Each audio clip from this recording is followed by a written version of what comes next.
जिस तरह इस बात से इनकार मुमकिन नहीं कि ये हिरोशिमा और नागासाकी पर गिराए जाने वाले एटम बम्स की मदद से नस्ल इंसानी पर ढाई जाने वाली क़यामत थी, जिसने दुनिया की अक्सरियत को न्यूक्लियाई हथियारों की तबाहकुन सलाहियतों से मुतारिफ करवाया, इसी तरह इस बारे में भी दो राय नहीं कि दुनिया की दो बड़ी ताकतों का न्यूक्लियर हथियारों में कमी के लिए मेज़ पर आना इनके दरमियान कई अशरों से जारी रहने वाली सर्द जंग के इख्तिताम का एक तोहफा था। एक अंदाजे के मुताबिक अब भी सिर्फ ये दो ममालिक दुनिया के कुल न्यूक्लियर हथियारों के 90% से जायद के मालिक हैं। We have दुनिया 60 भर में हमारे 60-65 के allies नज़दीक in the इत्तेहादी rest और of the करीबी world, दोस्त हैं, many of whom जिनमें से depend, कई some अपनी extent, हिफाजत के लिए on किसी our हद तक हमारी military फौजी backup मदद or या deterrent डेटरेंस for पर their own इन्हिसार security. करते हैं। Put conventional warheads senior on तज्ज़ियाकार previously Michael nuclear ओहेनलन specific Washington DC में systems. वाक़ई There is think no tank particular Brookings allowance for institute that. से So if you वाबस्ता do हैं। that, it counts Brookings ने against your अमरीका और treaty रूस के limits. दरमियान इस साल अप्रैल में तय पाने वाले न्यू स्टार्ट मुआहिदे और इसकी अमरीकी सेनेट से मंजूरी के लिए अमरीका में जारी बहस के मुख्तलिफ पहलुओं के जायजे के लिए एक मुज़ाकरे का अहतमाम किया। इस मुआहिदे का मकसद दोनों ममालिक के दूर तक मार करने वाले न्यूक्लियर हथियारों की तादाद में 1/3 कमी करना है। अमरीका और रूस न्यूक्लियर असलहे की तखफीफ के लिए 2 अशरों में होने वाले अब तक सबसे जामे मुआहदे पर रजामंद हो गए हैं। माइकल ओहेनलन की राय में इस मुआहिदे के असरात सिर्फ अमरीका और रूस तक ही महदूद नहीं होंगे। I think रूस और अमरीका के माबैन मुज़ाकरात के तमाम अदवार ने हमें न्यूक्लियर जंग के ख़तरे को कम करने की मंजिल और शायद न्यूक्लियर हथियारों से पाक दुनिया की उम्मीद पाने के कुछ न कुछ करीब कर दिया है।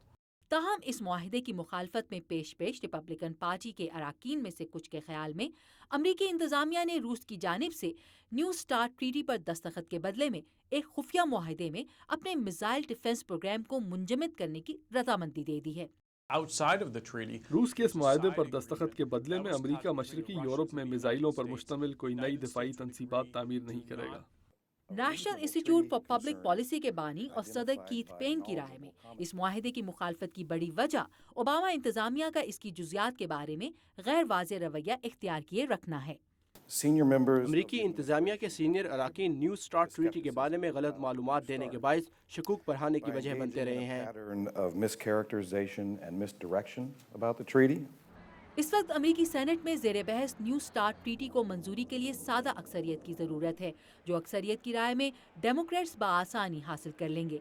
अमरीका और रूस से बाहर मुबस्सरीन यकीनन जानना चाहेंगे कि न्यूक्लियर हथियारों की तखफीफ की इस कोशिश में न्यूक्लियर असलहे के ढेर रखने वाले इसराइल और भारत जैसे दूसरे ममालिक को कब शामिल किया जाएगा। I think that the most plausible मेरे near-term ख्याल में दूसरे ममालिक को भी इस कोशिश में शामिल करने का फौरी तरीका उन्हें अपने हथियारों के ज़ख़ीरे को इसकी मौजूदा सतह पर मुंजमद कर देने के लिए कहना है। मुकम्मल खात्मे के लिए इन ममालिक के हथियारों की तफसीली गिनती की ज़रूरत होगी और बहुत से ममालिक इसके हक़ में नहीं होंगे, ख़ास तौर से इसराइल। माइकल ओहेनलन और इनकी राय से इत्तफाक करने वाले तज्ज़ियाकारों की राय में इस मुआहिदे से इंतहा पसंद हुकूमतों को अपने असलहे की तखफीफ के लिए कायल करने में तो शायद कोई मदद ना मिले, लेकिन बाकी की दुनिया को मुत्तहिद होकर ज़्यादा मौसर अंदाज में अमल करने की सलाहियत ज़रूर हासिल हो जाएगी। Ayesha Khalid, Urdu VOA, Washington.